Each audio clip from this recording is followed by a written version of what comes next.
Hej og velkommen til den her korte video, hvor vi vil præsentere, hvordan man laver skabeloner til en stillingsopslag på Blurry.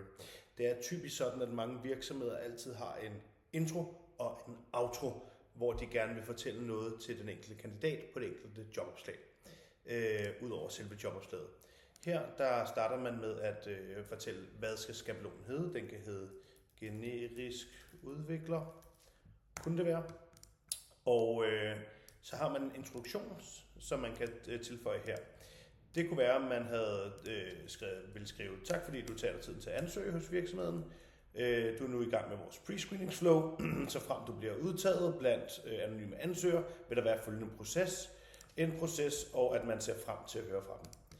Ligeledes kan det være, at man har noget, man godt vil fortælle dem som afslutning på alle jobopslag, som ligesom passer i den her. Det kunne være, at man er certificeret inden for det ene eller andet. Det kunne være, hvilke ting man egentlig har fokus på. På den måde så skal man kun oprette det en gang, og man kan så genbruge dem igennem de forskellige jobopslag. Det viser vi lige om lidt.